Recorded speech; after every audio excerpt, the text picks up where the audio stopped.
want us to pitch the game? It's still hard to do.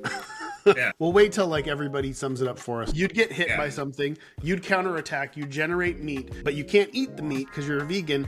You'd push the meat around, and you'd do that repeatedly until the game said, "Okay, stop. You're going infinite." Or he pushed the meat into somebody who could eat it. Yeah. Like that is. I don't think the game stops that one on purpose. I think you had to push it. I should probably make sure that doesn't soft lock if you happen to do that with like one cat.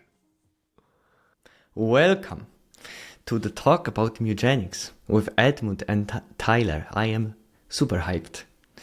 So, because most of this discussion probably will be around the development side of things, maybe we should start with like an overview of how Mewgenics looks like from the gamer, consumer kind of view. What you can expect when you play Mewgenics. You want us to pitch the game? It's still hard to do. Yeah, I mean, it's a tactical strategy game at its core. That goes deeper than you would ever expect it to go. Yeah, you breed cats and you take them on adventures. Good enough. It's a cat breeding simulation where you use them in very deep turn-based tactical combat. And there's a story. Very deep. Fun stuff that happens and lots of interesting systems, but yeah, it's really very difficult to sum up. We'll wait till like everybody sums it up for us and comes up with like a concise. It's the first game in the Mew-like genre. Mew-like. It's a Mew-like. It's a Mew-like. Yeah, it's a Mew-like. Good luck. It takes 6 years to make a Mew-like. Yeah. I don't know. Someone from China is going to like clone it in like 3 days after the game comes out. You just click a button now. It's done. How do you split the responsibilities between you? Like, who does what in the project? Tyler handles all the programming, and I handle the wrangling of whoever we got for the most part, and all the art side and design side when it comes to the visuals and characters and stuff. And then we share the fun, intricate designs. Yeah. Game design is pretty much like split 50-50 between us these days. Ed handles art stuff and I handle programming stuff. We have a lot of people working with us, like part-time mostly, but I mean towards the end they're working more towards full-time. But yeah. For the most part, for much of the development I was the only programmer on it. Yeah. We have 2 more now. And I've done some scripting. Yeah, Ed started programming, right? I'm a programmer. In like the last 2 months. Yep. He has 0 experience with anything programming. I can copy and paste like a motherfucker. You don't even know. Control V. Yeah. Control V. Control Z. Wait, is that right? Control C. Control C. Control C. Control V. Yeah. I'm undoing at some point too. It seems. Yeah. Yeah. On the scripting language, Tyler, we talked about the technology that you've done, your custom implementation of Flash spec on the episode, but I sort of didn't record that there's a scripting language to the entire engine as well. No, there's like a data files thing that I have, which is just loading data. Most of the game logic is just written in C++ though. Which Ed is not touching. I'm not letting him. I don't know what I'm doing, man. I'm already breaking stuff in the script. I would destroy everything. If you would like to support this channel, you can become a member on Patreon. You will be granted access to a private Discord channel where you can chat with other supporters and guests of this show. For more details, check out my website at wooka.sh. Wookash. So how do you share the work? Like, how do you exactly, like, if Ed is, do you use Visual Control Systems? Like, if Ed is modifying the stuff, what's going on? This is the weirdest part. You know, Tyler's got to clean up. You know, there's a card game. I think it's called The Crew, where you're like supposed to psychically predict the order of numbers, and everybody plays the different number, knowing like, okay, I've got a 2, and this guy's got maybe got a 3. You don't know, and you're playing all these cards psychically in this cooperative. I probably should have muted my mic too. Sorry. Tyler and I just somehow we just do the things that we know we're supposed to do. And we know what needs to be done, and we do the things that needs to be done. And then every once in a while we'll sync up, because usually sometimes what we're working on will come together, and they'll be like, okay, I'm doing this right now. And he's like, okay, well, I need this in order to do this. So can you do that? And it's like, okay, yeah, I need this to do this. And then that's just how it is. It just goes whoop. And then we just keep crossing paths. We both know what needs to be done in order to finish this game. And we're doing that to the best of our abilities as we go. And when we need help, we ask for help. Yeah. A lot of that just comes from the fact that we've both made like a lot of smaller games than this in the past. So and we work together. It it's just, we don't have any kind of, we've never written down a schedule ever. Even like with the other people working on it, it's just kind of like every Monday I check in with them. I see where they're at. They send me files. I either crack the whip or say, okay, continue, depending on schedule. And that's it. Like everything's on track. Everything's moving okay. Tyler's going through the really fun parts right now for him. Yeah, localization. I don't know. Nice. People don't understand. Like, this is the part for a game. For every game, there's like a portion at the end of development where you have to do all the boring stuff that you put off while working on the game. And for a game that takes 6 years to make, that we spent 6 years working on, there's a lot of that stuff right at the end. So, like, it's just like proportionally more. Well, yeah, we're almost done with like the stuff that I need to do for localization. We're trying to send it to translators at the end of the month, which means collecting every string in the game into a spreadsheet and double checking the language, because once the localizers have their hands on all the text, it makes it harder to like do changes to it. So we have to lock all that stuff down. There's a lot of text in this game. So like, then, a lot. So. Besides localization, what's there that needs to be finished as well? There's a few cutscenes that are still being animated. There's a few missing animations that are going to be done after the cutscenes are done. And achievements, gamepad support. Yeah, gamepad controls. I've not started that yet. So that's a big task. But that's tricky to do gamepad controls at the end, no? Like you already have the user interface. Yeah. And then you're gonna map that onto a different kind of. I mean, it's his setup is easier than you'd think. I mean, I'm not saying that it's not going to be really annoying, but if we need to overlay button information, it's not hard to do. Like it's literally me drawing buttons with an X and then putting script in to make sure go to that stuff. I'll be there for you, Tyler. I'll be making the buttons. Yeah, well, that's kind of an end task here, because like the game is primarily a mouse controlled game. That's what everything's designed around, and we've changed a lot of the interface and the UI. Like, we're still like tweaking it and adding bits here, and like, oh, this needs a hover tooltip and this doesn't. And we need this extra scene to like join these two others together where you click this thing. And that's kind of like, if those are very quick and easy to add with just mouse control. Whereas if we had gamepad control that needed to be supported the whole time through, every time we wanted to do those, we'd have to be like, all right, also got to hook up gamepad control here.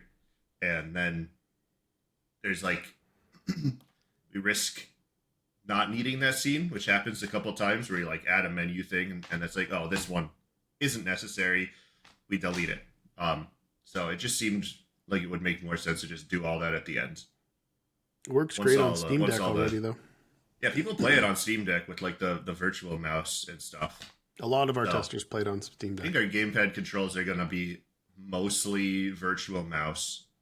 ish stuff. That's how they did it they did locked virtual mouse in like all the Final Fantasy games and stuff, right? You would just scroll through tile. Well, the Final Fantasy games are like, the weird part is that the game's like angled 45 degrees. So if you press up, the Final Fantasy games, they pick one of the diagonal directions to favor. Yeah, I remember that. And it's weird. It's basically arbitrary with whether you pick left or right to favor in that case. But if you have an analog stick, you don't have to do that because you could just point it diagonally. Yeah, it's boring. Yeah, all the boring shit that we waited for last minute to do is what we have to work on for the rest of the year. So let's step a little bit back in time and tell me how the prototyping looked like. Because I know that the original concept for Mewgenics dates way back to Team Meat. And then there was restart of the development, or like from scratch pretty much maybe, on 2020, something around that. COVID happened. So how did the prototyping look like? How did you find your current strategy roguelike deck building kind of situation? Well, we put off, I think initially we did say turn-based strategy game, and then we're like, no, that'll take forever. Yeah, it's too hard. I'm pretty sure I suggested that when you were working on the original prototype. I feel like we, because I think you're like, we're doing Pokemon battles. I'm like, Pokemon battles. Huh? You ever consider doing like a Final Fantasy Tactics type thing? It's like the more and I've always wanted to do one, like Pokemon always. Battles. And I think Tyler as well. I mean, we both played a shitload of. I definitely attempted the genre in the past and failed when I was like a teenager. I did too. There was a game called Bacterium that I started that was a turn-based strategy game way back in the Flash days that couldn't get off the ground. And then there was a Badlands turn-based strategy game that I was trying to get the Gish guys to do back in the day, and that also didn't happen. There was one core element of that I did pull into Mewgenics, which was just usually the thing that really throws people is the idea of generating mana every turn, depending on a stat, and then saving that mana and having like a mana cap, which isn't as common as you would think in these kind of games. And a lot of people don't. A lot of people are used to being, I can do one action a turn for each of my actions, not repeated actions. If you are able to save up the mana to do it, it adds a whole other layer of depth to.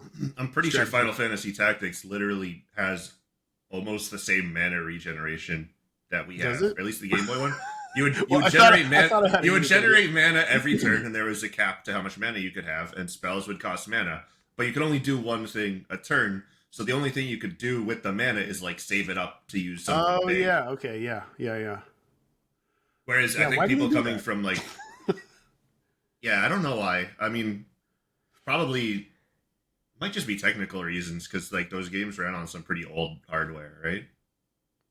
You mean there shouldn't be a technical reason why you can't let people do it was probably a design reason where they started out where all you had was like a spell. There probably wasn't even a mana thing originally, conceptually, and then allowing you to cast multiple spells a turn would be OP, and then you'd have to rebalance the game. I don't even think they let you attack and cast a spell in the same turn in like the Game Boy Advance Final Fantasy one. I would you had to do a spell or an attack. It's been a while since I've played them. So you knew you wanted to do the strategy game, like a tactical one, and then what have you tried, and what have worked and what didn't work? How did you arrive? They all worked, but it didn't feel inspired. We went through there was a Pikmin so like an alpha cat with a bunch of kittens running around. There was a Castle Crashers brawler which would have been that would be the second one that would be most likely to get done, because it would have really gotten done. That one would have been pretty easy to realize. It wouldn't have been as big as what we're working on. There was the Diablo real time strategy. Yeah, the RTS, RTS one. That one had some issues. We prototyped them all for the most part. It's like literally all of those things existed on a really basic level with programmer art, and it just wasn't. I don't know. I don't even know if we ever even talked about it. We were just kind of agreed that we needed to go and do something bigger. Yeah. Yeah. I mean, there was a couple of things like we knew we wanted you to adventure with more than one cat, which is what we kind of why the Castle Crashers brawler type one didn't work.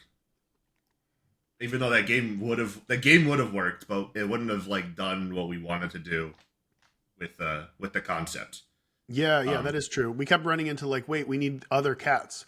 So Yeah. like the Pikmin one of like we played with an alpha and then a group. Like you control one cat and then the other cats would do AI type stuff depending on whatever they were. But Yeah. yeah. And then like the real time strategy version of it was kind of like taking the brawler controls and just making them indirect. I think there was a part we wanted it to be slightly indirect control because they're cats, right? Like we didn't want you to be able to just directly control every action the cat takes. Yeah, because cats don't do that in real time. You would suggest in the real time strategy thing, they would randomly stop and play an idle animation, and you couldn't tell them to do that if they were like licking their paw or whatever. Yeah, wait for them to stop doing their action. Yeah. And then so like that was actually kind of a hard one to like reconcile when we switched to the tactical strategy one, because we're like, okay, well, it kind of sucks if you like tell the cat to do something in a strategy game and it just doesn't do it. So we just ignored that part of it when we started working on it. And I think we figured out how to make them feel like cats without having that specific aspect there. Which is just, they do a lot of like reflex type stuff now. Like a lot of the passives are like when the cat gets hit, it'll like do something. Or you know, if you're near a food when you end your turn, when you like move, then the cat will be like, ooh, food, and go and get the food. You mean like in the house they do the cat stuff too. They just go around doing cat stuff. But you mean like more an animation level, but not on the like actual mechanics level of like stopping your action. No, we didn't. Yeah, we don't want to annoy the hell. We were very specific on like, okay, we don't want to fuck with the player in any way when you're doing a game like this. Like, yeah, like what I mean is that the cats will do things that you don't ask them to do, but it's all like part of a passive effect or an item effect that you can see and you have control over. So they're not going to like ignore your orders unless they're confused or they have a like mental disorder that makes them go crazy or something. Yeah, the most cat-like thing we have is a disorder. It's one of the OCD. It's OCD. So you have to clean yourself. You don't have to.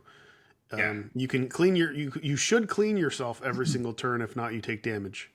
Yeah. There is also a possibility not to have a brain, right? Then you don't have the ability to control. Yeah, there's lots of ways to like remove your brain and or reduce your intelligence to nothing. Yeah, as one does. Sometimes it's it's easier. The cat can take PCP as well and just go insane. Yeah, I've done PCP. In game. In Minecraft. Wait, is there PCP in Minecraft now? I don't know, there should be. So tell me, how do you start from this tactical Final Fantasy-like thing, prototype? You go into and you want to like add more depth to it. So how do you try things and how do you assess whether something works or not?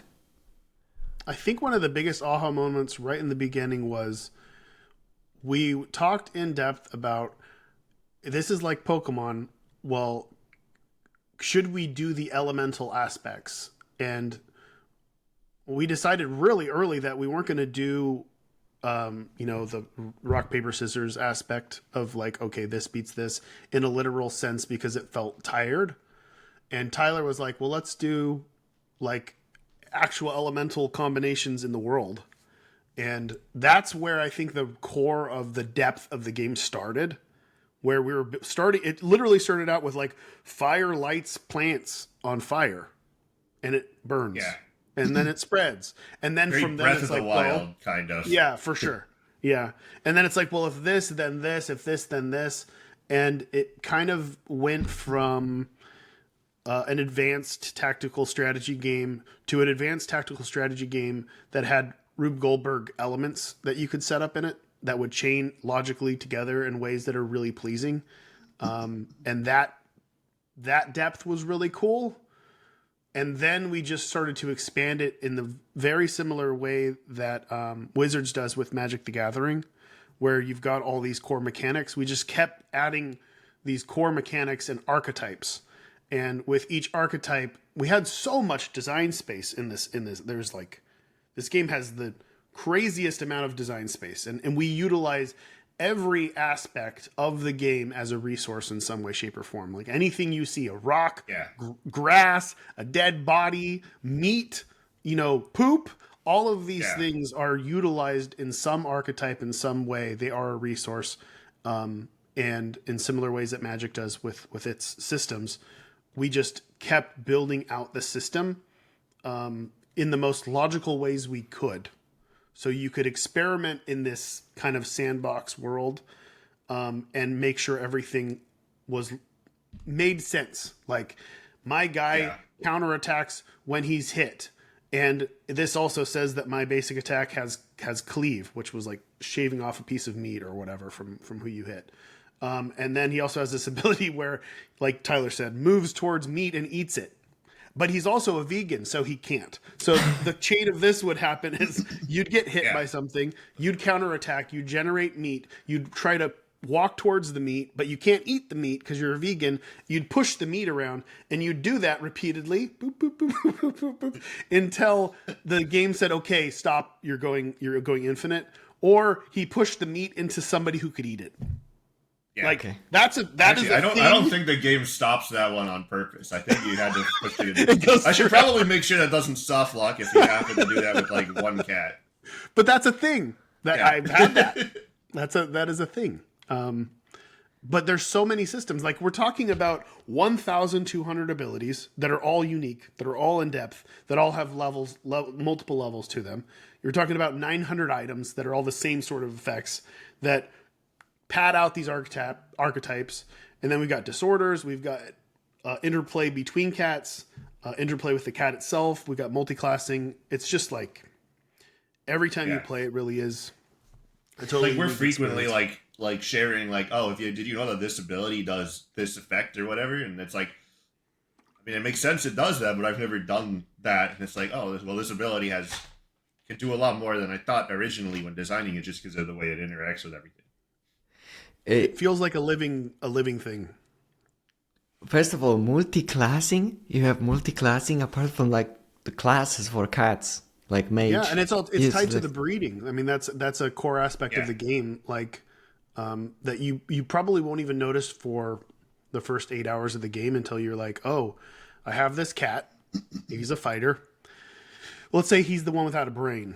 The guy without a brain comes back from a battle, and he breeds with another cat, and he has a kitten, and the kitten is born without a brain. Then you're like, oh, I could breed this no brain into another archetype, like because I know how the archetypes work for these different classes.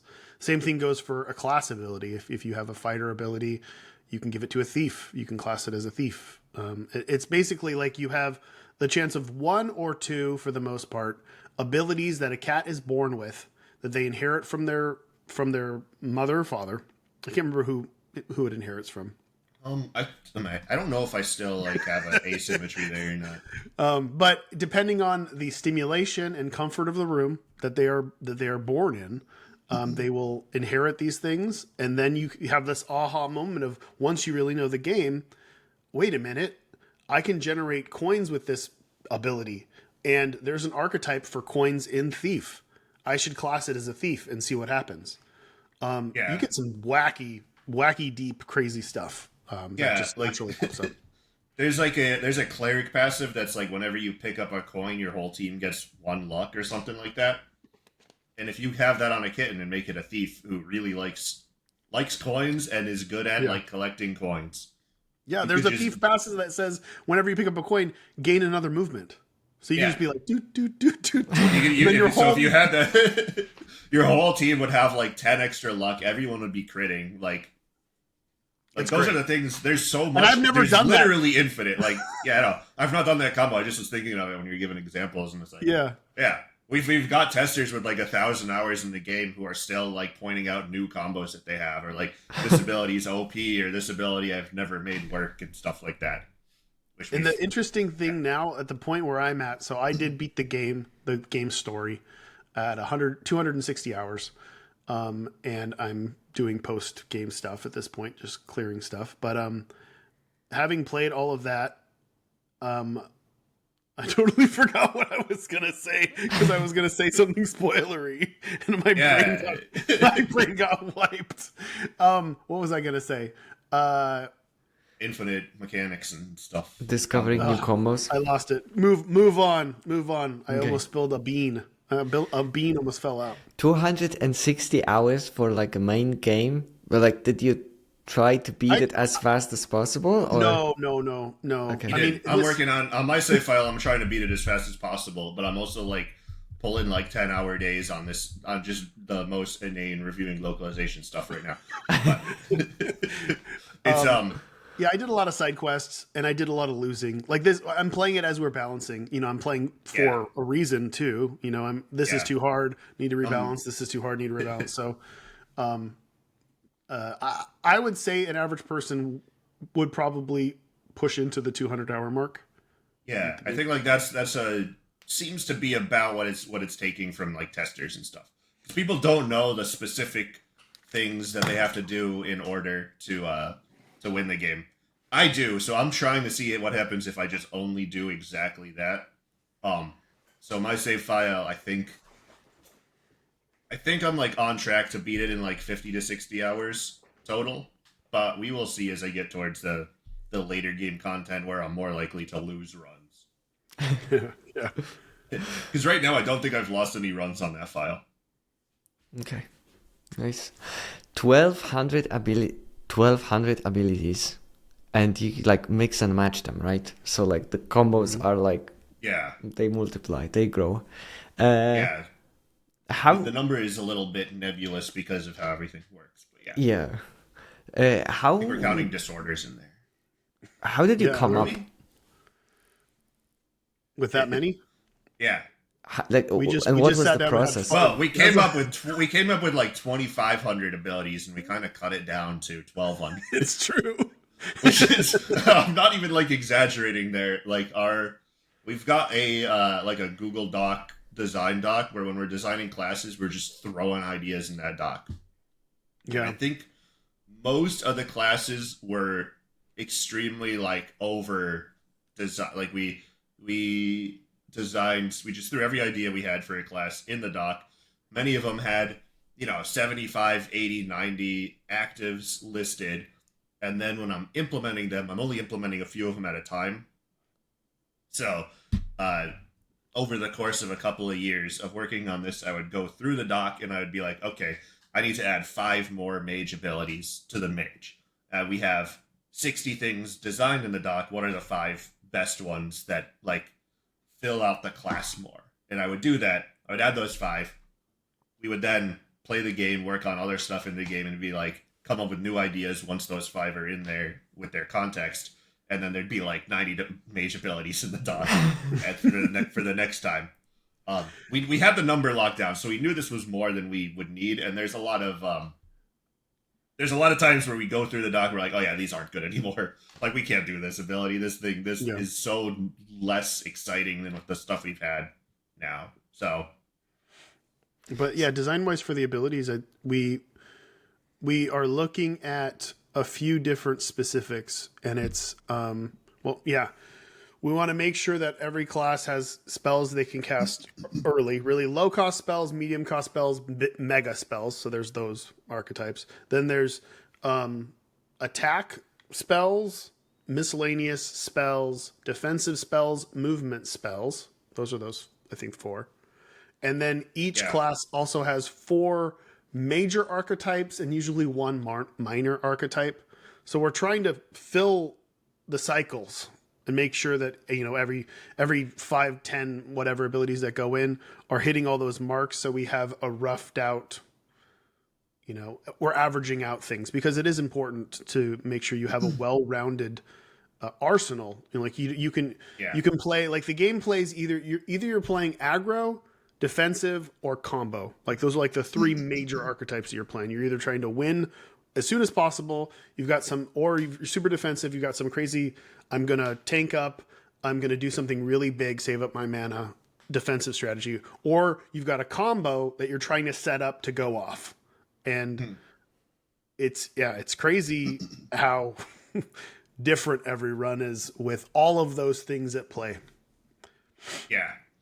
There's also some of these times when I was going through the abilities that I would have like a theme for this pass. I think internally I refer to them as ability passes, which we were done with these by like a year and a half ago. So it's been a while since I've done one, but towards the end, I remember one of the themes was teamwork abilities, because we wanted to make sure that every class has at least like 4 or 5 abilities that either help your other teammates or require your other teammates to help you. Just to because you have 4 cats on the field at once. You don't want every strategy to just be this one cat does a thing. You want some like cross pollination where like, all right, this cat can catch projectiles that his teammates throw at him to get extra attacks, or this cat can make everybody on your team do the same attack, like spin around in a circle. Stuff like that. And like that helps, having like a loose theme of like what we're doing with this pass helps come up with new ideas as we're working on them and stuff. Yeah. It really worked to do things like this. It wasn't like, let's sit down and do all of them right now. It's the game would have sucked if we did that. Our early designs were like, there's some shit in there that's just like, it's a punch that does 2 damage or whatever. Yeah, I mean, we didn't know what the game was yet. Like we didn't fully understand what we were making, and as the game got deeper, we understood what the game needed more. There's also a lot of like, because everything is modular and all the enemies sort of use the same systems that the cat does, minus mana. There's a lot of like, as we would add new areas in the game, we would add new mechanics to those areas, which could then be used in the cat ability design the next time I did an ability pass, and vice versa. Like stuff we had for cats could be used for enemies and stuff. Like I think I remember when we added that enemy, which it's in the trailer of it holding a cat. I don't think we've teased the enemy specifically, so I'm not going to go too spoilers, but it picks up and holds the cat. And that's like if you've made games before, you know that's like a technical nightmare to have one enemy holding a character, like a controllable character. But once we had that system in place, because that particular mini boss took like a week to make just because of that, needed a bunch of technical handling there. The option to like have a cat ability that spawns a machine that you get in and control, like opened up, which we've also shown that in the trailer. So it's sort of like, oh, well, we could do this crazy thing now that would not have been considered if we didn't have like the pieces necessary to make that not a huge nightmare to implement from like a mini boss that we worked on. And then Ed designed like every enemy to pick up a cat. It's really strong. It's a strong thing to do. It's cool. Take a cat away. It's like a rule of cool thing there. You got enemies that can pick up the cat. But you know what we don't use have? The cat as like a weapon and like hit things. Like it's cool. Tyler, we don't have, and we can use this in one of the things we talked about. Yeah, a cat that picks up another cat. Yeah. Yeah. So that's a more difficult problem. I mean, we have one animation. We have one animation that supports that right now, but yeah, well, not now, but you know what I mean. Yeah. When you're designing this, I feel like you're throwing new abilities. You see what is happening on the battle front, and then you kind of update it and you add more mechanics and you add more stuff. But then when you overlay this with this, for example, adventure mechanic, right? Because like the battles happen on an adventure, and if you add like the bigger systems to the mix, does it? I would be scared that at some point I will break the game. I have a good fighting thing, like fighting mechanic, and I'm adding more stuff. For example, items. And now items are breaking because they kind of like fight with what I've done for the abilities. Did you have something like that? Or like You mean break as in like go infinite? yeah, Or like break as make in it actually like mechanic? I think he means like take away from the other design. Yeah. Like something will be overpowered now. So now everybody will use like focus on items instead of on abilities. And then like, But we wanted people to be able to focus It on is items just and numbers abilities. also. Yeah. Like we did have that like some situations with that where we're like, okay, people are focusing too much on the items right now and not enough on the cat breeding part of it. Whereas the cats should be the more important part of a run because the game's about breeding cats. So we had to do So you some tweak- problem solving. then it's Yeah, like like, number it's- tweaking. Some of it's number tweaking, some of it is like systems stuff. For me, the items were important too for multiple reasons. The Well, number what I- one was that you like the runs in this game didn't feel Isaac-y enough in the what's next, without items. Like items really kind of bring that together and make each run also feel really unknown, exciting, and treasury. You know what I mean? Like you're getting treasure. And the really cool thing about this game is that when you finish a run, you can keep whatever you can store. And that allows you to basically have a somewhat of a deck of cards at home with a bunch of different abilities that you can look at and be like, oh, I have a bunch of stuff that gives thorns. In the same way, when you're breeding and you breed something in, it's like, well, I know that the tank has a bunch of trample abilities that makes him move through things. And with a bunch of thorns, that's going to magnify that damage. Or I know Thief gets a lot of extra movement, that sort of stuff too. And I mean, that's what I'm doing. I'm looking at my items and I'm going, well, what classes would really work well with these items and what kind of shenanigans can I get myself into? So there's that layer of the game. So items are very important, but there was some balancing that took to make There was a point where, but after we had started testing, that people would fill their inventory with the best items in the game and then never lose a run again because they kept using these insanely strong items. So that was a thing where we had to actually solve it because at that point of testing, the items were more important than anything else. Yeah. There are people who are like, I have 100 items in my inventory and I need more inventory space. It's like, it's not. Yeah. You're supposed to be like using your items sort of as a consumable. Like, I need help defeating this boss. I should use my good items now. But I don't necessarily want to risk losing them if I don't need them to like win the run. But the thing is that when the items are good enough and you could use them on like 20 runs in a row, you just would never risk losing them because you wouldn't lose. Yeah. So there was some work to solve there. But what was the answer then to this problem? We break the items. I mean, we weaken. Yeah. There's a limited number of times that you can reuse them on future adventures before they break. And of course, there are ways around that. Yeah, you can repair them. There's ways to do that. There's always stuff that breaks the rules. But for me, when all that stuff was happening, we were clearly seeing that people are hoarding items and then just using the same items while I was playing.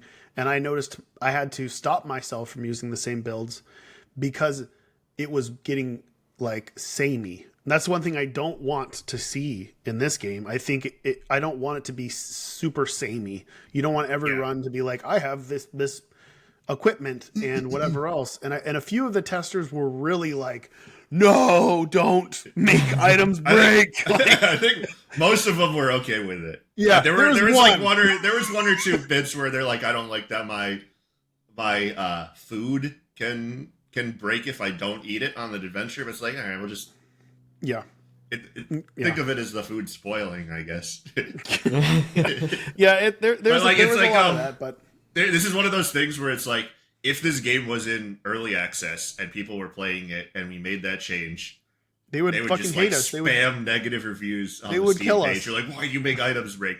But like, because it's there from the start, people are just be like, oh, it's just part of the game. It is and it's better. right. It is better with this. With it, like this is a correct design choice. Yeah, we did the right thing. It needed to happen. It is much better, and everybody is fine with it at this point. Yeah, there's no issues with it. People love it. And we padded it out. We're giving people a little bit more items to make up for it. You'll find more items. You know, there's ways to get items. Sometimes I'll even the items can be better now. Usually in the late game too. Like I've found. This is mostly me talking to Tyler. I've noticed in my builds when I have a party wipe, which means losing the items that I came with, I'm able to restock via Tracy at this point since I'm extra out in a few days. I just passed the day, restock, buy out some items, do a quest. Good. We're good. We're good to go. Like it doesn't feel like an uphill battle at all. And the game is at its core, the game is about going with what you've got. Like you're in this situation. What do you have? You've got a stick. You've got a hairball. Make it work. Like use what you got. And sometimes maybe you just got to do new to run. Like you just got to go fresh. Just see what you got. It's not that bad. Like you get enough items that you'll just have something by the time the run's It's over. fun. Like it's fun to go blind, complete nude run where you're just like, I'm going to fly by the seat of my pants here. I'm going to pivot with the items given, and I'm going to draft into archetypes that support those items. And it's cool. Yeah, there's a lot of like, oh, I have this item that seems weird. There's like clearly upside to it, but there like this like the item is not obvious how to make use of it. Like there's an item that switches your basic attack to an ability that just does 1 damage to everything, which includes yourself. Yeah. So now your basic attack is everybody takes 1 damage. Not all enemies take 1 damage. Not everybody but you takes 1 damage. It's everything takes 1 damage, and it's like a little. It like tickles the brain a little bit to try and figure out what can I do with this. How do I make this broken? Because there's ways to make that broken. Like I've had a run where I made that broken. I made that insanely broken in 1 run. For those who play Magic the Gathering, this is very Magic. Like this is very. There is a new card that is spoiled that looks like it sucks. But if you build around it, you could make it work. And if you're that personality type that wants to do that creative, fun stuff, we're giving you this playground to play on. The sandbox is open. Build out whatever you want. And we have quite a few of those personality types in our testing Discord. And there's some shenanigans. Yeah. There's a lot of like Magic has a lot of like weird cards like Zernorb, which is just like a 0-mana artifact that lets you sack your own lands to gain life, which is a weird card that like you don't know if you have not played the game before, you're like, why would I want this? But that card is so good because it just does like a million things in a million different contexts. Yeah. How much Mewgenics needs testing? Can you quantify like how many people are testing it to understand? We've had quite a lot of testers at this point for an indie game. Well, we got like 50 people playing it now. I'd say 50. Yeah, I'd say 50. It's hard to say. Like the testing is great. I love the feedback. There's a specific way that I do testing where I'm asking people like, when you kill Boris, message me. I have some questions for you, and the questions are usually, how many times have you died? Have you died at all? You know, show me a picture of your cats. I want to see what they look like. Show me the picture. How are you? Yeah. How are you completing events? And then I ask a few more questions to kind of see. That's what my testing kind of is. And then we just let them run wild and do their thing. Like report us bugs and crashes you find. Let us know what classes you think are overpowered and which ones are underpowered. We get a very broad, kind of blurry, generalized idea of issues from a bunch of different feedback, and then we put our heads together and fix those issues. And I mean, usually, like a lot of my feedback, I'll get feedback and I'll throw it at Tyler, and it's not like I'm asking for a solution. I'm simply just saying, this is what I've observed, so put that in the background. If we can find some way to connect the dots and fix some aspect of this, then we can. If we can't, we can't. It's just there because now we know. Now we know at this that point, is still it's an like, issue. if there's one person that has an issue, I'm usually inclined to just like file it away, keep it in the back of my head, but mostly ignore it because like there's a lot of people are all going to have like a slightly different experience. But like with our last batch of testing, there were like 3 or 4 people that all had the exact same issue. And that's when you're like, okay, maybe there's something that we actually do need to tackle here specifically. Yeah, realistically, testing this game is not a walk in the park because yeah, you'll get a situation where somebody, like I said, yes, I beat Boris. How many times have you died? 15 times. And you're like, something is wrong. What's wrong? But they also liked it enough to lose 15 times. Exactly. But still there's like what went wrong? And sometimes it'll be like maybe they had this really crazy thing happen. And early in development, a lot of that happened. It was like, oh, I had a fucking robot uprising and all these robots came down and killed all my cats, or like I did this, I got this monkey paw and it just killed my cat. You know, I don't, whatever, right? Yeah. And we're like, oh shit, like we need to, in the early game, we need to suck this stuff out. Like this stuff you can't get exist. A robot uprising on your first run. Yeah. We need to make sure that we're, because it's random. It's like the possibilities are really low of these things happening. But if they were to happen to someone the first time they played, that's not good. Like we need to make sure that doesn't happen. And we're still kind of doing that only when it comes to soft locks. Like we found out like, oh, there's an item that allows multiple weather events to happen. They don't usually happen. You rarely see 2 at once. And beyond that, it's extremely rare. But if it's snowing and it's raining, your cats are going to freeze solid. And that's it. So that you can't have that. You can't do that. You can't have that. Like that's one of those like we're okay if like the random shit that happens makes it run really hard, but if it makes it impossible, that's much worse.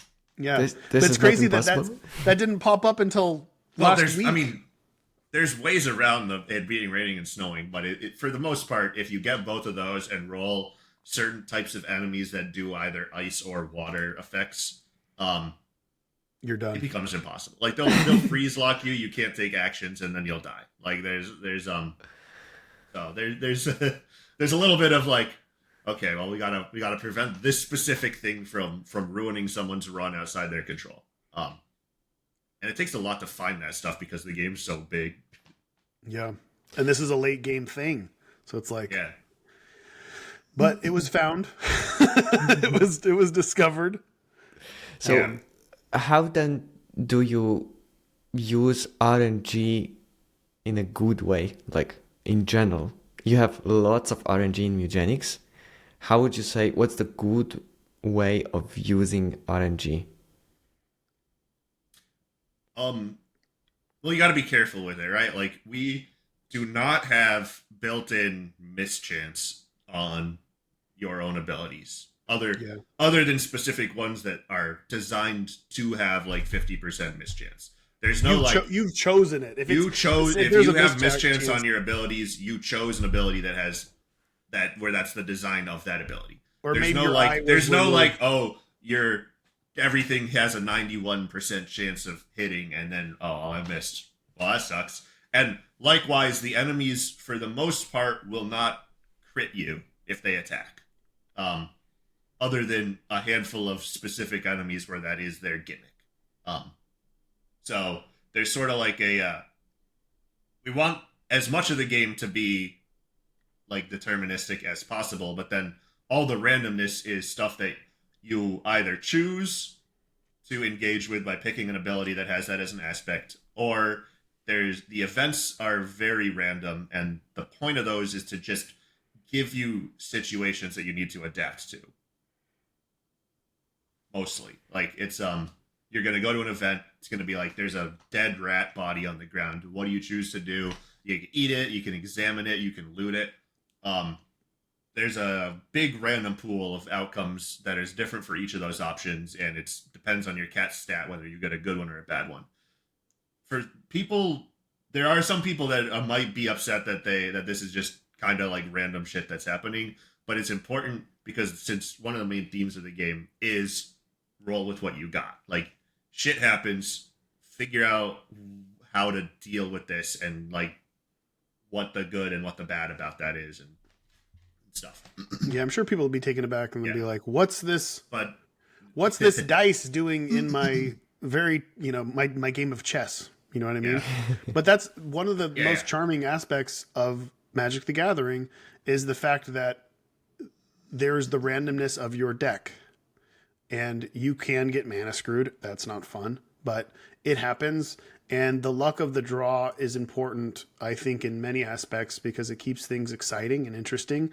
And it makes it so everything is always different. Yeah. Like Magic wouldn't have like oops all spells or whatever in the game if they didn't have the mana system that they have. Yeah. Like a way to deal with the fact that the lands are in an odd random system, and then there's some people that can just make a deck that doesn't care. Yeah, that's interesting. It's interesting, but yeah, there's a lot of just thing happens, figure out what you can do about it. So the RNG would be in the events kind of, and like crit chances or like chances to do something on top of it, but not like, oh, you lose the ability to perform the action you wanted to do. No, we don't want to do like total fuck you over stuff. Well, yeah. there's exceptions to every single rule that we've laid out here. Like the game covers all of its bases, but you know what we mean. We're not like the worst thing in early development. The worst thing that could happen was your cat could gain psychosis. That was the worst disorder. It was literally your cat doesn't know. It can't see if allies are enemies or allies. And we thought, everyone's an enemy. It's asymmetrical, right? Yeah. It should be fine. It was not. It was horrible. It's always horrible. Well, but to be fair, most of the sources of psychosis were controllable. Yeah. So in some sense, it's like, well, you shouldn't like let your cat get psychosis. but we really went through every downside in the game, every disorder, parasite, and whatever else, and we made sure that there was some way to make this negative into a positive. And I've had a psychosis run where like the new thing for psychosis is we said you're not insane the first turn, so you at least have one turn to get the hell away from your other cats. You can teleport into the back lines, go crazy. But you also get a buff. Cats with psychosis have +1 to all stats, so they're more efficient at that sort of thing too. I've had a cat with psychosis and blood frenzy, and blood frenzy basically is when this cat gets a kill, it gets another turn, but it has madness. And psychosis is already madness, so what the fuck? It doesn't matter. There's no downside to blood frenzy if you already. So I have one turn to get that cat away from my other cats. And let him just go crazy, and it happened. And then when it got a little dicey, I killed that cat and moved on with my other cats. There's definitely some situations where you're like, "Oh, this is really bad," and if I let this cat live, he will kill all of my other cats. You have the options to do a lot of stuff. You have the options. All right. Tell me a little bit more about the breeding aspect of the game, because like you often go for an adventure, right? So you design adventure encounters. There's a battle, often battles happening. You gain items, you equip items, you have cards, and this is like this active part of the game. And there you have like the house with furniture or with none of the furniture where cats can breed, right? How do you design that so that it's impactful for the game? That was the core of the game before it was a game. I always wanted to make a cat breeding simulation, a cat hoarding simulation, a hoarder house simulation game. And the Cat Lady Sim was always the foundation of what this was. I thought it was going to be a cool hub that you can use for some other game. You know what I mean? And then beginning it was like a handful of mini games. You use these cats as avatars and you breed them. It is a life system, right? That's your lives. Your lives are your cats in your house. Yeah. And the AI of the cats and the DNA of the cats and everything they're doing is very deep. You don't have to worry about it though, because it's all going to do its own thing. But every cat has an aggression level. It has a libido level. It has an attractiveness level. They can fall in love with other cats. They can hate other cats. They can have an inbred level of whatever.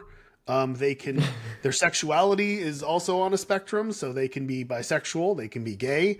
They can have no libido and be asexual. All of these things come into play, and in the beginning of the game, it just looks like a bunch of cats humping, or not, and you don't know what the fuck's going on.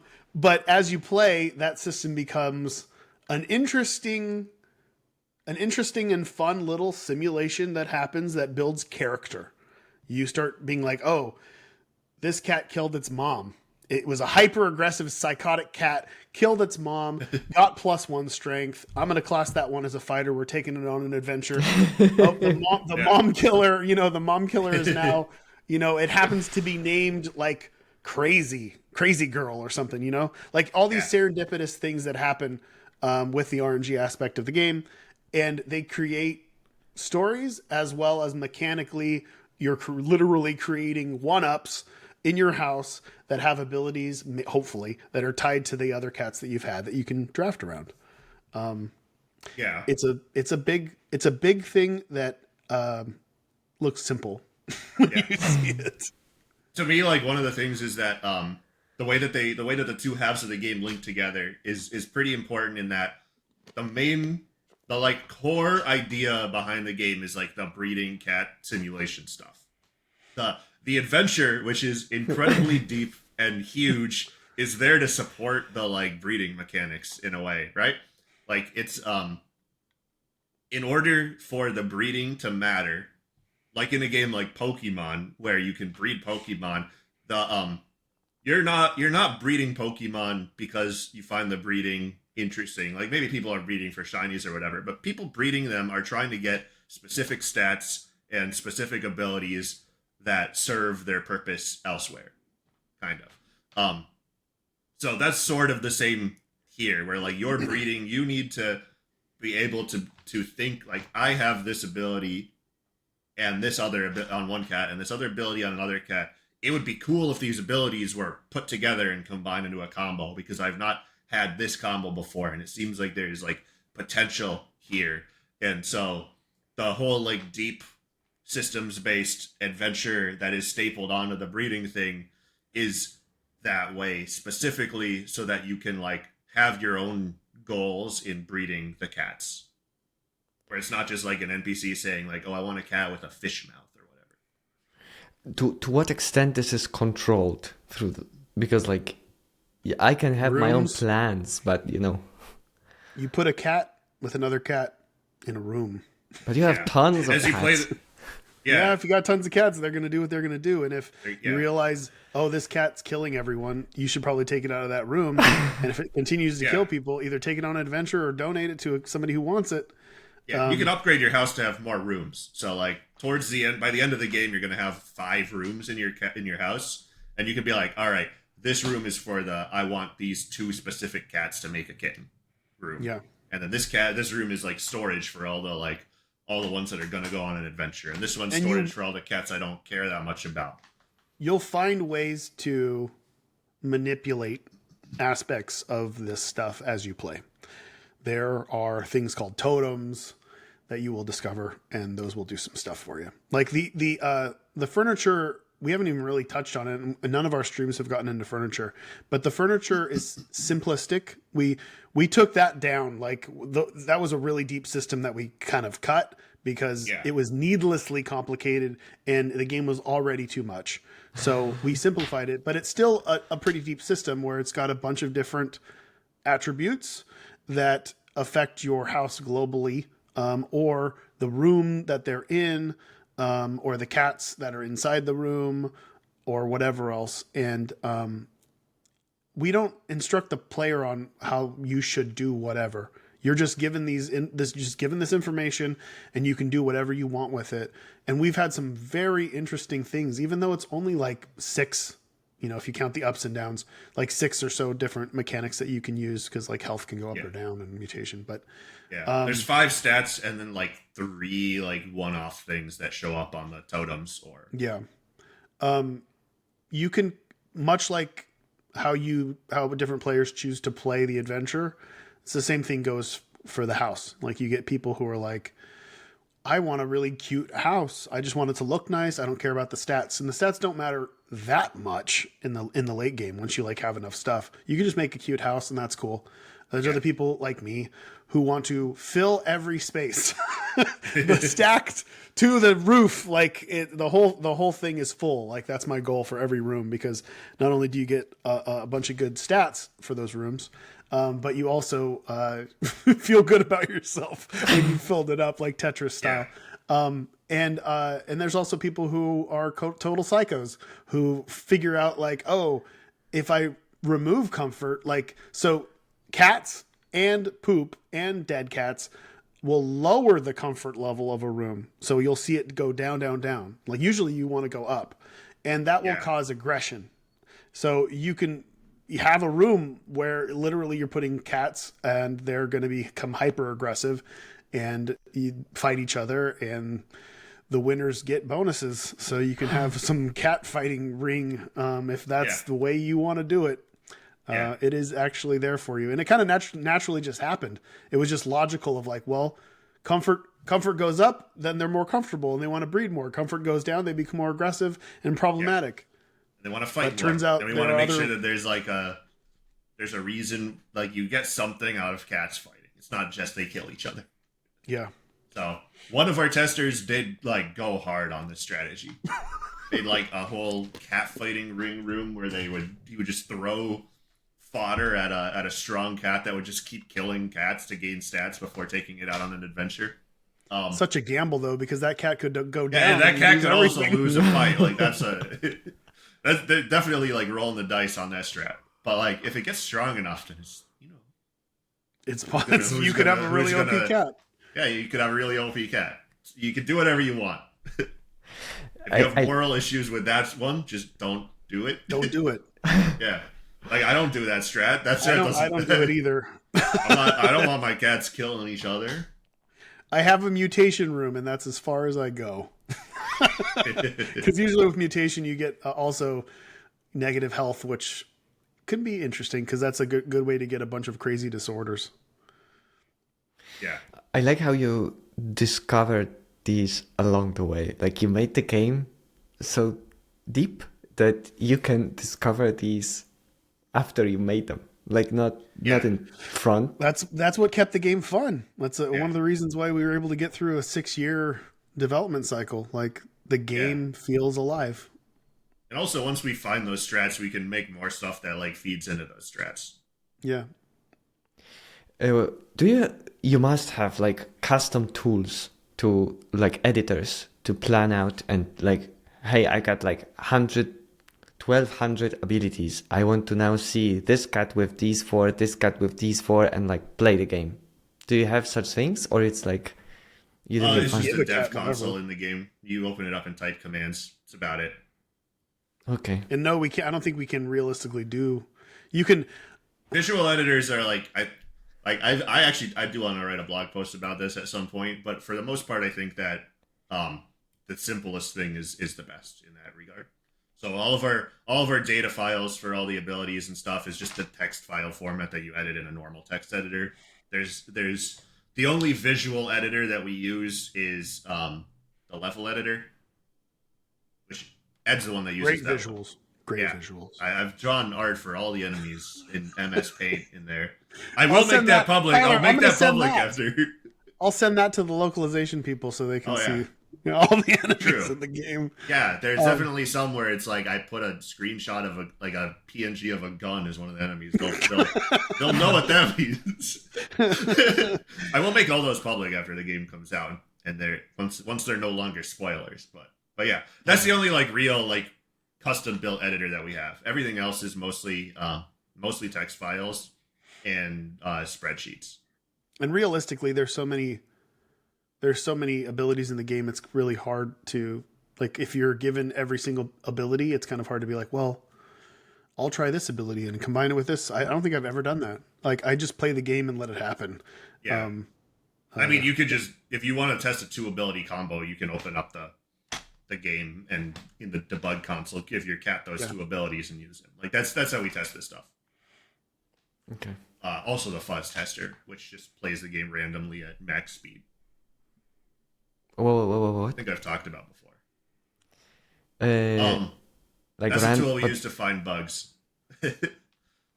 It'll remove the frame limit on the game and only render like once every 60 seconds or like once per second, something like that.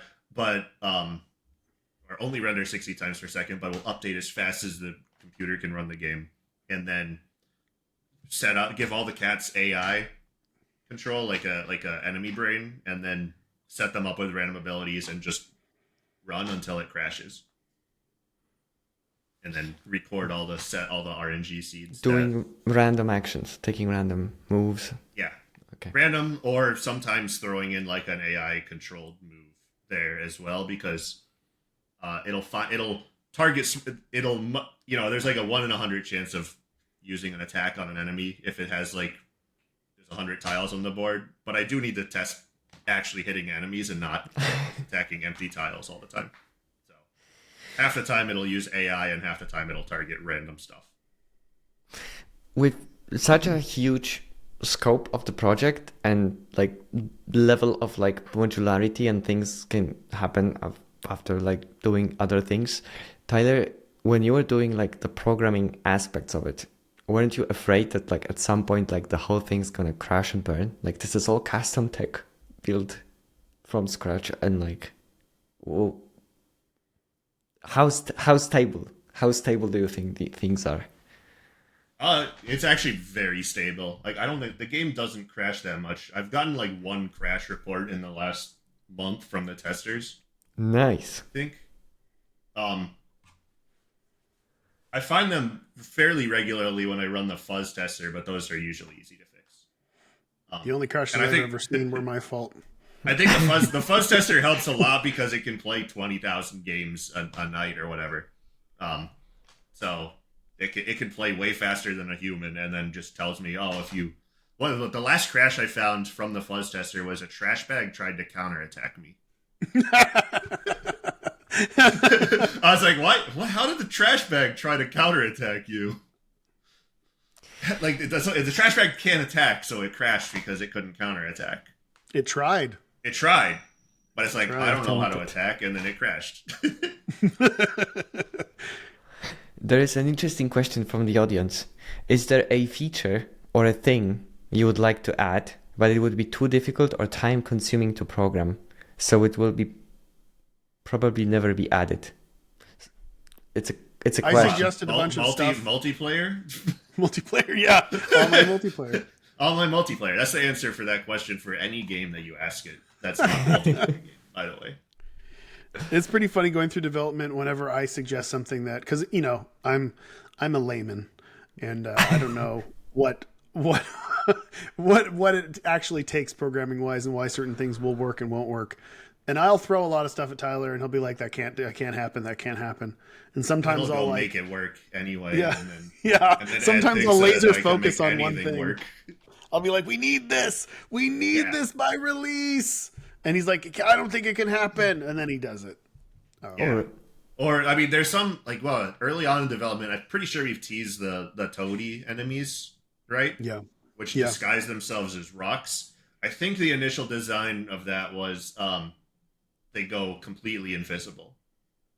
Oh, yeah. And that's not a technical reason why they can't go invisible. It's like, there's like design considerations where it's like, okay, well, if they're invisible, what happens if you try to move onto the tile that they're on? They need to be something. Like, what happens if you have an ability that must target a unit and you know where it is, but you can't target it because it's invisible? Like, or, the AoE display of where you can target a thing. Like, there's a lot of gameplay reasons why invisibility would not work, but Ed really wanted the enemy design as like a thing that goes invisible. So the solution that I came up with for that was we just disguise them as a rock instead. Or But now it's really funny. Really funny. Really it's really good. They're great enemies because like there is a rock there, so you can't just like there's clearly a thing on this tile, but we treat it like a rock where you can't move on top of the rock, but you can still attack rocks if you want. There's nothing in the game that prevents that from happening. So if you know that the enemy's there, you can still shoot it. So that's like a good alternative design that basically accomplishes the same thing with some benefits and some downsides. You keep bringing up these like wild examples throughout this discussion, and you make it sound like it's so obvious and simple, and like this like possibility space keeps growing in my head. And then you make it like, oh, of course, like you just like you design it, it's fun, it's like awesome. Like how is it? How does that can happen for? It can happen for Mewgenics. You can open up lots of other games, and you kind of after an hour you see like the design space. You know, like here's the rigid border. You won't cross. You won't do anything more with this system. Here is another, and like this was this is the design. Okay, like you're here, and with Mewgenics, it seems like it's always expanding. Like throughout this discussion, like it's expanding. How that's why we knew really, really quick. It's like, oh, we're doing DLC for this. Like, yeah, because we had a cutoff. Like last year, we like stopped. Any ideas go into DLC tab. You know, we're not going to implement any new ideas. There's so much design space. Like I was just thinking, like, because we were talking about items in a DLC, items that take up multiple slots, and you could make really powerful items if they take up multiple slots. I like the idea of two-hand weapons that take up your trinket and your weapon slot and are really strong. But there's just so much, an infinite amount of design space, and it's really easy to add a new mechanic that's tied to other things that could also be used as more design space. The way that all the content is set up is just data files. So testing new ideas is usually like 25 lines of data or like 10 lines of data for some of the simpler things. And you can just like try things quickly. A lot of these concepts only take like a minute to test in game because it's just remixing things we already have in different ways. So it's very fast to iterate on stuff, which is why we have so much stuff in the game. Even such things like, oh, now we have a weapon that will be like take up two things. We don't have that yet. That's a possible idea for a DLC. Okay, but like technically speaking, if you were to implement it now, like is this so flexible that you can do it like in a data file or something like that? I think you not could do not the multi-slot weapons thing. We could. There's a sort of hacky way. We have a fake hacky way where you could do it, where like a weapon that takes up your trinket slot would just be a weapon with an effect that says lock your trinket slot when it's equipped. So that's the hacky way of doing it that I would like start with for that system. But there are other considerations because there are things that are like in game. There's effects that are like your trinket has double the effects, and in that case, having the weapon only technically be in the weapon slot wouldn't interact with that system properly. So that's why this one is set for a possible DLC mechanic, because we'd have to go through the whole system and handle all of that type of all those edge cases so that they interact with all the systems properly. Okay. I need to see those data files at some point. Like, I can't imagine how flexible this system is. That you can like stack. It's simple enough for me to look at. Ed's coding stuff in those data files. Like he's copy pasting. It's very easy to understand. There's sometimes where he's like, I'm like, wait, did this thing that you did, does that work that way? And I like test it in game just to make sure. I'm like, oh yeah, I guess it does work that way. Well, sometimes I find 2 or 3 examples of achieving the same goal, and they all work. I don't know which one's more efficient. Yeah, that's the hard part because generally the more recently made thing is the correct one. Are the correct ones, yeah. and not the Makes sense. the old ancient shit from like 5 years ago, which I've had to. There was one time where I was literally removing one effect and like redoing it the correct way in all the data files, and Ed adds a new item that had the old effect on it. Yeah. And I'm like, oh, wait a second. He like commits it. I'm like, I just removed that effect, so I gotta go fix that. But yeah. There is a question from the audience that I think tries to create a fight or disagreement between you two. So I remember Tyler mentioning he wasn't too fond of the mechanic in Isaac where taking damage lowers your Devil Room chance, since it makes tank builds unviable. Were there any creative disagreements between you two when it came to design decisions? I don't think this was a disagreement. I think we both know that that was an issue with Isaac. It was. I don't think it's a giant issue with Isaac, but Yeah, it would an be a issue big in issue quotes. with Mewgenics. It was an issue that we wouldn't explore in Mewgenics because you wouldn't be able to do builds without being penalized. Yeah. I don't think it matters as much unless you're playing for score. You know, I don't know. It's like There was like, yeah, well, there was a lot of work that you put into Isaac to make that the tank builds viable with the Devil Room mechanic, like with all the Soul Heart stuff and changing how the Devil and Angel rooms worked in way like it's just that that mechanic is like a positive feedback loop thing where if you're already doing good, you get stronger, and there are like that was. The thing that I disagree with Ed on Isaac about that we actually do disagree on is that I don't like the damage armor on Hush. And I've mentioned that multiple times. Yeah, I mean, when it comes to a lot of Isaac's design and stuff, it is not.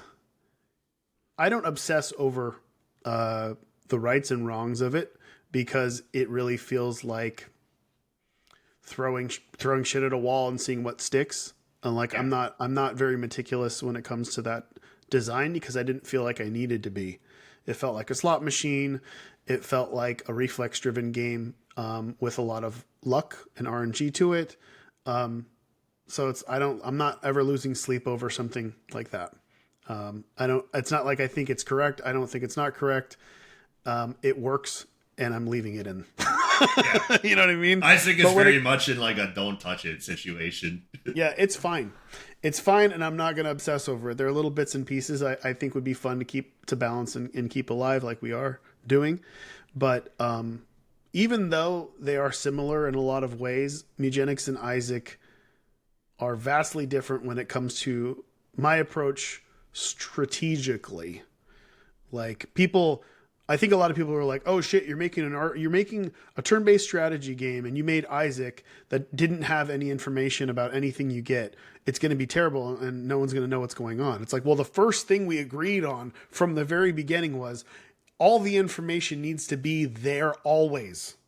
Yeah, that's important. I mean, you literally can't do a strategy game. Yeah, if the abilities don't have a tooltip that says what they do.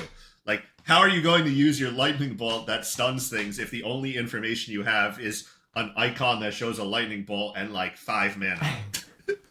What are you? There's no strategy there if all you're doing is just doing random shit based on icons. But approaching this, it was like the RNG aspect, the infinitely replayable aspect in Isaac was definitely pulled in. The themes that I have in a lot of my games, where it's hoardery type. Lots of things, more things type themes are definitely there. But strategically, I'm pulling from board games. That's where I'm going. Like, it wasn't from Isaac. Yeah. This Isaac is not a strategy game. Yeah. This is. Although you do, in the early stages of dev, you did, like, just copy a whole lot of designs from, like, you've done this on some of the other stuff we prototype. Where enemies and stuff. Like, this is a enemy that when you line up with it, it charges at you, which I think we have in the End is Nigh. We had one in the Ouroboros before that was canceled. We've had one in the in both the Castle Crashers and RTS prototypes of Mewgenics. You need the chargers. You gotta have the chargers. You need enemies that split. It's important. Yeah. But yeah, design wise, I think we got in one argument throughout development, which was what to call which I had an ability called static. It was called static shock. And he's like, call it fuzzy feet. And we argued about that, of which was correct. It's fuzzy feet. Doesn't Fuzzy seem feet close. is funny. Fuzzy feet is funny, and everyone said that they liked Yeah. fuzzy feet more. So I've conceded to the masses and agreed that it's. I wanted it to be just an easy, like, it's static shock, and you're building up static shock, and I guess fuzzy feet to many. I didn't think it would be as logical, but I was wrong. But no, our design process when it comes to, we will argue about a lot of stuff. I mean, but that's the importance of. That's why he's here. Yeah. I'm not yes-manning everything that Ed asks for. Like, It's there's important. some shit that would be in the game that would be, like, insane if I was just like, yeah, we're doing that. Sure, whatever. I need a second brain. Yeah. You know, our brains are similar, but they're also vastly different. So if I have come up with an idea and he's like, this isn't going to work for these different reasons, and then I'm going to push back and say, explain, and we're going to go back and forth until I have a clear picture of what's going on. He has a clear picture of what I want, and then we meet in the middle. And all those meet in the middle parts are always good. Yeah. So it's like the toadies that disguise themselves as a rock instead of being. Yeah, there's a lot of that. It's like, I would really love to do this. Well, this is possible. Okay, well, what about if we do it like this? Okay, well, it'll have to actually be this way. Okay, fine. Like, Yeah. it's done. Tyler, did you play the card, I cannot implement this, where in fact you could have implemented this easily? I plead the fifth. That's like my usual like gut reaction for something that's weird is that's doesn't fit with what we're doing with any of the technical stuff right now. So no, and I'll think about it for a little bit. I know, and I know how to approach it too. Like if I were to throw something at Tyler now while he's doing stupid, dumb shit that he hates, that'd be a stupid move for me because he would say, "Nope, can't do it." The game's supposed to be locked down. Like at this point. Exactly. I'm not saying I'm going to. I'm not. I have no plans to do anything new. But throughout development, I'll plant little seeds here and there, just so it's in the back of his mind that I would like to do this thing, and I'll bring it up again and see. But I know how it works. There were a bunch of like item designs that I was like, no, this is too much. We're not doing this as the item for items. And then when we hired somebody else to like handle the items, those designs started coming back. Yeah. And it wasn't me who brought those designs back. They made it in. They just somehow made it back into the game. They made it in. It's fine. I know there was stuff that was like, okay, we're not going to do this because this is DLC territory. But I really wanted to do something for the later game for people to explore. And there's pieces of that in there now that we can then explore more in the DLC. Yeah. Some of it and is... he didn't have to do it. I don't have to do it. Some of it is just sort of like... I'm very, very focused on trying to keep the game relatively like consistent with how everything works. Because one of the cool parts of the game is that if you have a combo that you think works, it should work. Right? So when there's designs that are like, well, this design would only work with half the stuff in the game, I don't like doing those things. So there sometimes is a little bit of a back and forth, like, okay, well, can we do it in a way where it's clear that it only works with this half and where that doesn't take away from the whole everything you want to do works like how you think it should work. So a lot of that stuff is just going to be like super late game stuff where people should be okay if there's like a little bit of jank there. Just Yeah. How do you weave story into such game? I do it in the same way we approached all the design. So I have a rough idea of the world. I have a rough idea of the characters and what the characters want and what their personalities are. I'd say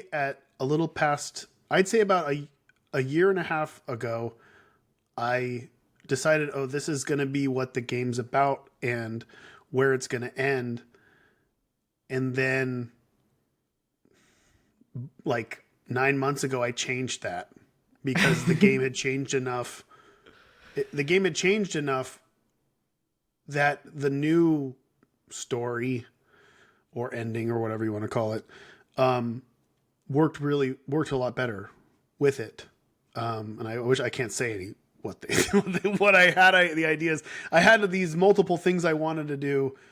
That the new idea is way more fun, way more cool, way more interesting, and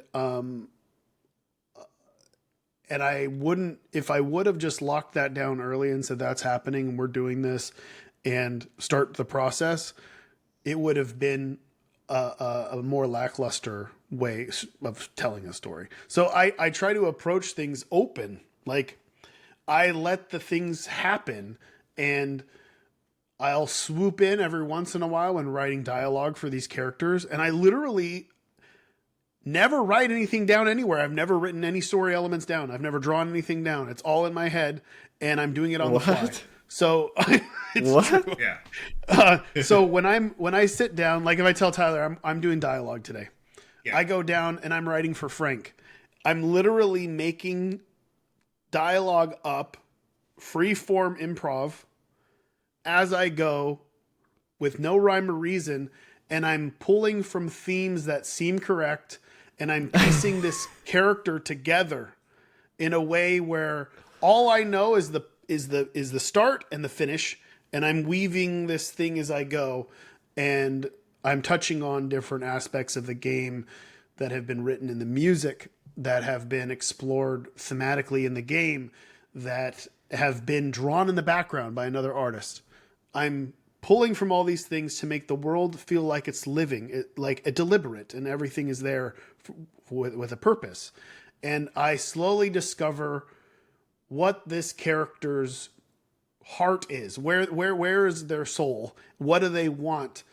What's wrong with them? What's good about them? Where are they going? And I allow my brain to just flow into them. And it takes me where it goes. And if I'm happy with it, I rarely edit it. It's usually just that's it. Yeah, everybody else edits it. Yeah. I mean, creatively. Yeah. Yes. Ed's dyslexic. There's a lot of spelling errors. I wouldn't know. There were. We're fixing them, but some of the one that got me was when Jack was trying to introduce furniture and he called it furniture. Oh yeah. Yeah, I don't know. I didn't know if that was on purpose or not, because I'm like, well, he's a little kid, maybe he doesn't know what the word is. Having to explain to people that, like, because two and a half of the characters speak in a very specific way. And it's very, like, one of them's a little kid who can barely speak, and the other one's kind of not all there. And having to explain that to, like, okay, it's all as is. I have no idea how it's going to be localized and how that's going to come through, because a lot of it is really weird wordplay, and a lot of it is intentionally dumb. But yeah, I mean, that's the way I usually do it. And once I feel like I have a good feel for a character and I want to pull them into a cutscene to develop them a little bit more, I'll do that, and I'll sync up with an animator, make a storyboard, and go over it with them, and then I'll watch it and figure it out. There's one thing, I don't even think I told Tyler about this, and I'll have to tell him about it afterwards.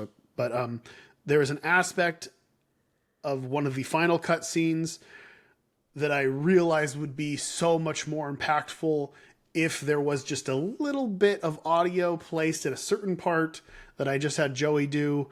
There's a lot of that. It's like, oh wow, how can I, like, humanize these goofy cartoon characters? Yeah. How can I make you care about these dumb, horrible people? Like, they're all terrible. They're all terrible people, except for maybe one or two who are mostly innocent, but maybe a little weird.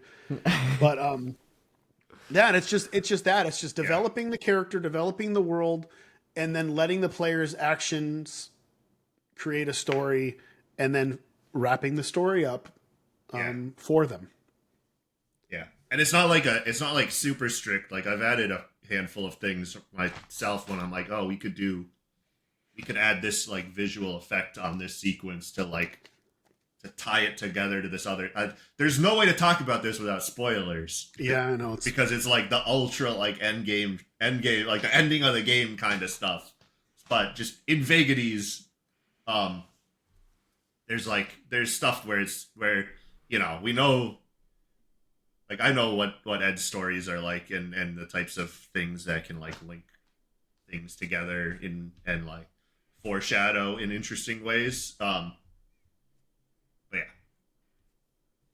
and the story is mostly Ed.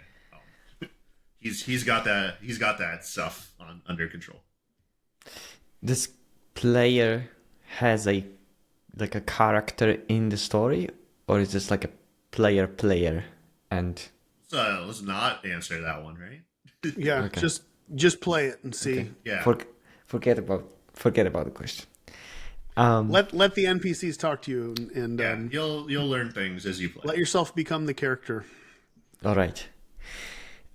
Next question from the audience: are the starting classes viable late game after unlocking the more advanced classes? Oh yeah. Yeah, in some ways they're almost easier. Yeah, they're great. Like I think fighter is like one of the top ones right now, and it's like the first one you get. Yeah, fighter, hunter are very, very strong, and they are right there. Yeah. The advanced ones are literally advanced because they are advanced. They're they're more complicated. Advanced. They take work. Some of them take a lot of work to like be strong, but can do insane things when you do. We're still going through now and making sure, because we are constantly polling testers and saying, give us your rankings of all the classes. Which one, and power level and fun, and then we're kind of going through and analyzing why are these ones on the bottom and how can we bring them up.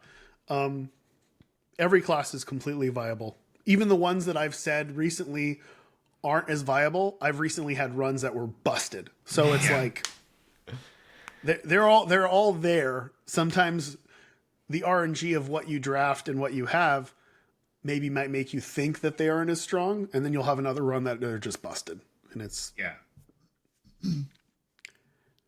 But the idea is that they should all be. There's the goal for the design is that they should all be roughly equal power level. As that's kind of what the idea of balance is. But yeah. So how do you assess what is the power level? Vibes, Yeah, it is. It does feel like vibes, honestly. Yeah, it's like how often am I crushing with these classes, and how often am I struggling with these other classes? Yeah, there's weird cases, because there's some classes. One of the classes we have, like I think I've mentioned it, where it has such insanely broken like potential if you get the right spells, but also if you don't get the right spells, then he's sort of just there. Which happens sometimes. Like sometimes you got to have like a class that's like feast or famine like that. It's never useless. Like none of the classes are ever completely useless, but sometimes some of them are dependent on actually like building the right stuff on. Like usually the ones you unlock later are more dependent on you knowing how to craft like combos and stuff. Yeah. And like Tyler mentioned, like the advanced classes are they're vastly different. The mechanics are very, very unique in every way to the other classes. So it's kind of hard to like say like this one's better than this one or not. And like me and Tyler say it all the time. It's like, well, I think this one's a little weak. And then we will play with them and be like, oh, well, it's not. Yeah, no, it's broken. Like so, and then how do you balance these things when you're also multi-classing? Like how do you even? Yeah. Because there are some classes that when you multi-class, then they're crazy. Like it's like really strong. Like when you breed in stuff. So I don't know if you know how magic works, but in Magic there's 5 colors, and each of the colors has something that they do really well and something they cannot do. They're usually things that are you cannot do these things. Like blue has counter spells. Red can have counter spells, but they have to be different, and nobody else can get them except for white, which taxes counter spells. So it's like, yes, you can do these things. These other adjacent colors can kind of do these things, and then these other two cannot ever do those things. We're approaching things in the same way, where like a fighter can't do ranged attacks. I mean, it's just not there, right? But with multiclassing, I think we're very strict on that one. Yeah, with multiclassing, you just break the rules. Yeah, and that's you can where put scatter shot on a fighter, like yeah, when like, it's like okay, being able to do that is kind of like really where the game shines mid-late game, where you're like, oh, I know these classes now. I know what they can't do. I know what they can do well. If I class this as a fighter and I have scatter shot and I have the intelligence to do it, that's crazy. Like, yeah, or you have the lack of intelligence and right other abilities to scatter shot every turn. Yeah, that too. That's very strong. I'm not making it a fighter if I have a cat with scatter shot. I'm just saying that. And I think there's like 6 or 7 other classes that I would prefer to have scatter shot on. But yeah, you can. I mean, someone's gonna do it. Someone's gonna have a fighter with scatter shot, and it's gonna be like, this is sick. It's so nice to see that you're having so much fun with the game in this late stage development, which is usually like sad churn and like lots of, stress, whether you're going to make it and stuff like that. And you're like so excited. That's so awesome. I honestly think testing has helped because usually when you're in the late stages of development on a game that you've been working on for forever, it feels like you're not getting the serotonin or dopamine boost of, oh, I'm excited because somebody else likes my game. Like, you don't get it. You're not getting it at all. And having not only testers, but also some press people play the game and seeing how much they enjoy it and seeing that a lot of them are enjoying it as much as us it feels like we released the game. And there are times where I will look on Reddit thinking that the game is out. Like, there's a feeling like the game's out and I want to see what people are saying about it, but it's not. Yeah. Like, it's kind of weird, but that has been helpful. The fact that the game is infinite and we can play it over and over again and see new shit every single time we play helps a lot with that. Like, if this was an 8-hour campaign AAA game that we were spending 6 years on and we've played through it 300 times each already, where it's like, oh goddamn, I'm gonna go to the part where I'm in the back of a Jeep and shooting motorcycles or whatever again. Like, the only place where that happens is literally the tutorial of the game, which I've played like 100 times. Yeah, which people have suggested, because there are people who have started new saves and they're like, I want to skip the tutorial now. Yeah. Like, if and you I'll have probably one add save, the skip the tutorial button in the menu. The problem is that like the tutorial, it's not just teach you how to play the game. Here's the game. Like, the tutorial sets up your initial house like slightly. You pick 2 cats. You get to pick an ability for them. You get some food and gold. The story start is woven into the tutorial a little bit. So there's some care has to be taken into what happens when you skip the tutorial to try and get you to where you would be if you had played the tutorial. And not skip the story beats, but because people are going to skip the tutorial even if they've never played the game before. Yeah, if you give them the ability. Well, no, I mean, if there's going to be an option in the menu, and if you've not completed it on your Steam account, we just need to make it so you can't have the option until they've already had another. I guess you could have a save and then start it, and then or you could go to a different PC or play it on. So I'm just gonna have if there is skip the tutorial, it's just gonna be there from the start. And I'll pop up like a double confirmation if it's like your first save file or whatever. But we'll figure it out. That's a solvable problem. People in the chat have the ability to upvote the questions which other people submitted.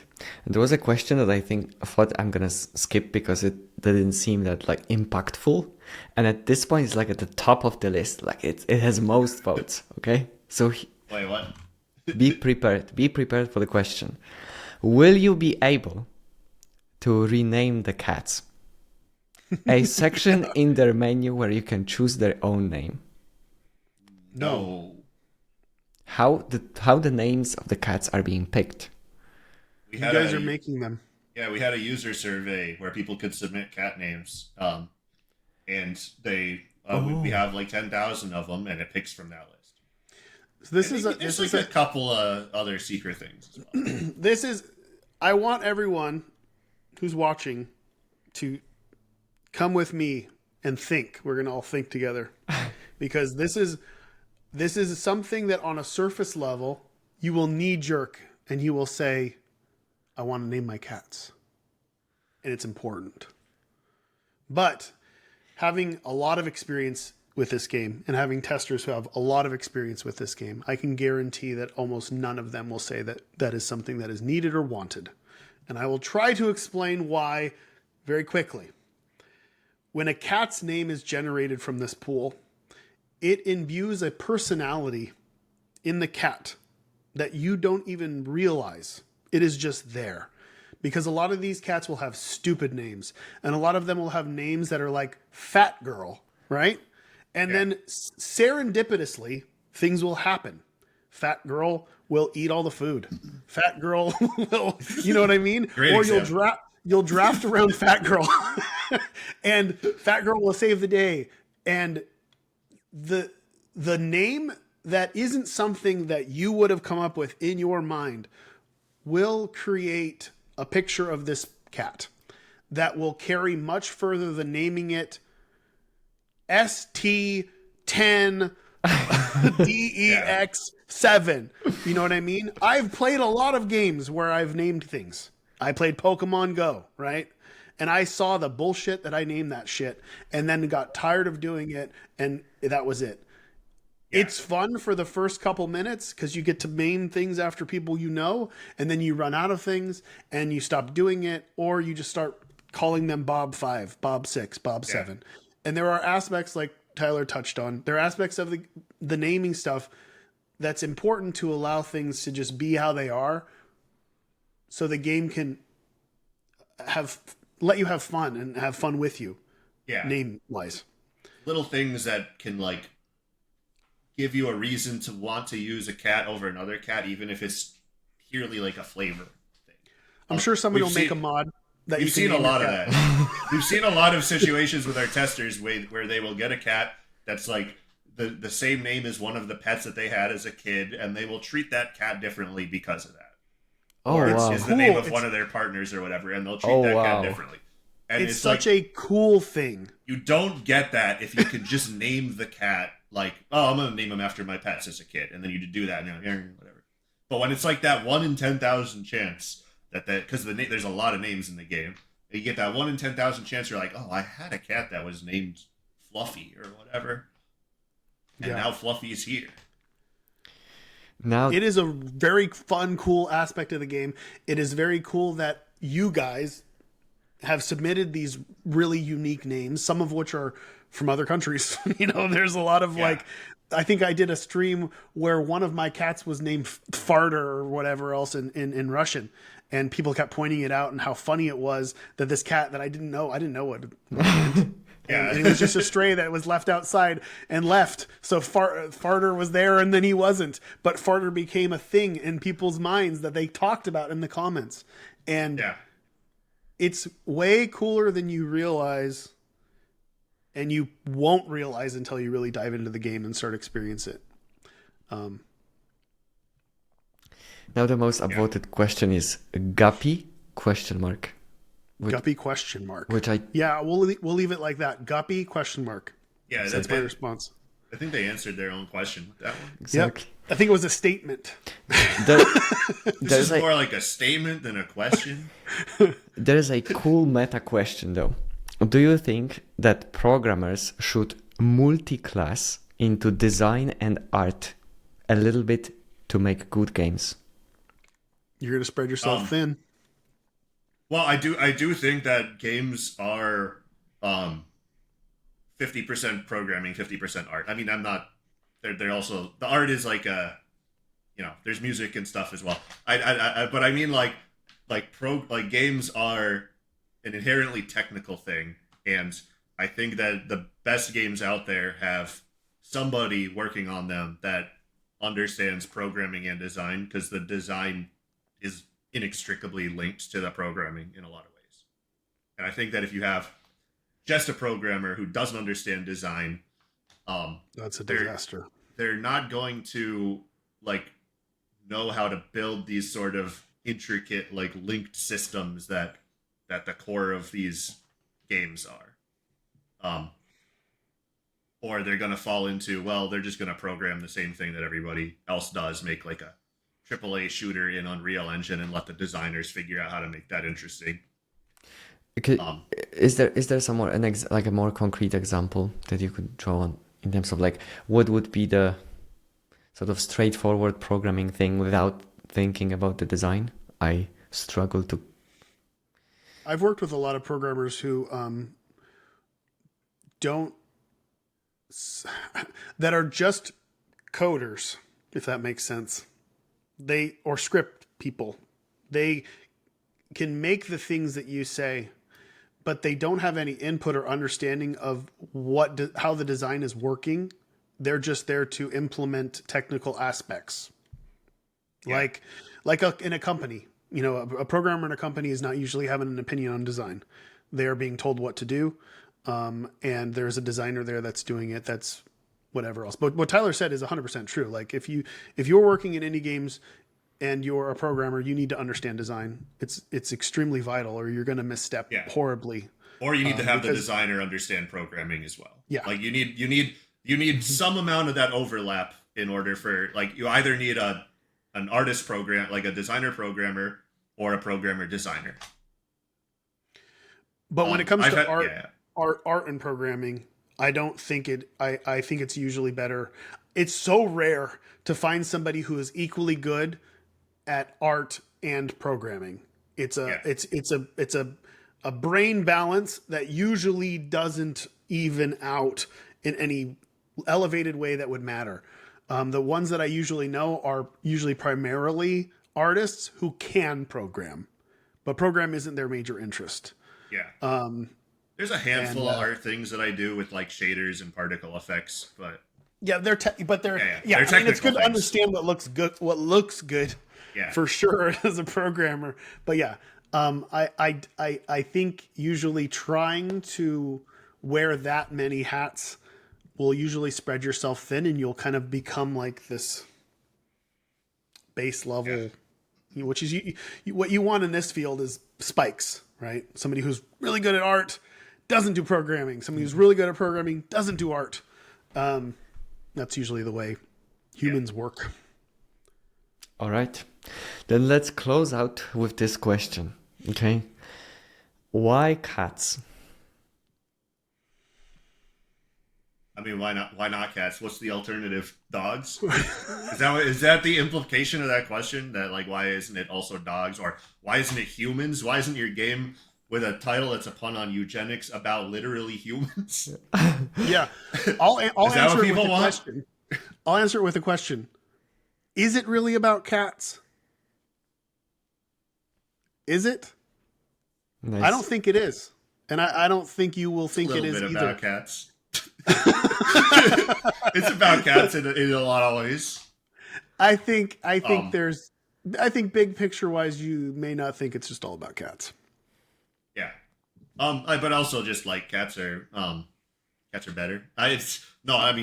Don't clip me out of context on that. But like this is just a thing where like cats are independent and dogs aren't. So if you're having a game that's sort of like about an animal doing animal things, it makes more sense for it to be a cat than a dog, right? The dog is like cats will go out and have their own adventures while you're like inside, and dogs don't do that. Are you both cat people versus like dog people? Yeah. Okay. I had a dog growing up. I'm not a huge fan of dogs. Okay. I like cats. Okay. I like the independence of a cat. We had cats and dogs growing up, and I think that I like the cats better. I think that my experience with dogs was pretty bad because it was my dad just brought home a Cocker Spaniel one day randomly without like consulting anybody, and the dog only wanted to be near my dad, and it would like poop and pee on the kitchen floor pretty much every day, and I was the first one home from school, so it was usually my job to like clean up after this dog that wasn't mine. And so like there's like But Okay.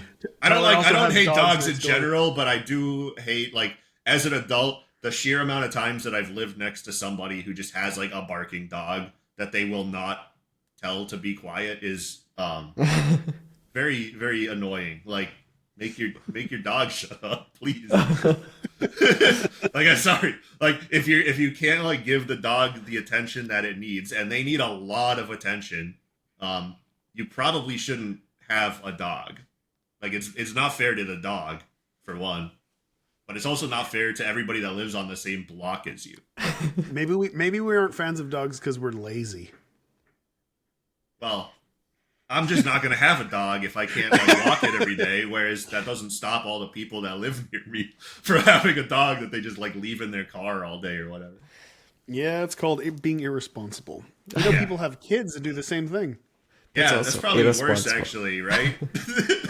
I feel like that's a little worse. On a scale, yeah. All right, guys, thank you so much for joining me today. Thanks to everyone who tuned in live in the chat and asked questions. We're gonna wrap it now. Everybody, Wishlist Mewgenics now. It's going out 10th of February 2026. Right? What platforms Mewgenics gonna be available on? Steam. Steam. Steam. Just Steam for now. So we wishlisted on Steam. Yeah, it'll come Yeah. to other things We'll eventually. do consoles eventually. Steam first. All right. So you two, please stay in the call for a sec. And everybody who tuned in, thank you so much for joining us. And have a nice evening or day. The time zone difference. Yeah. Yeah.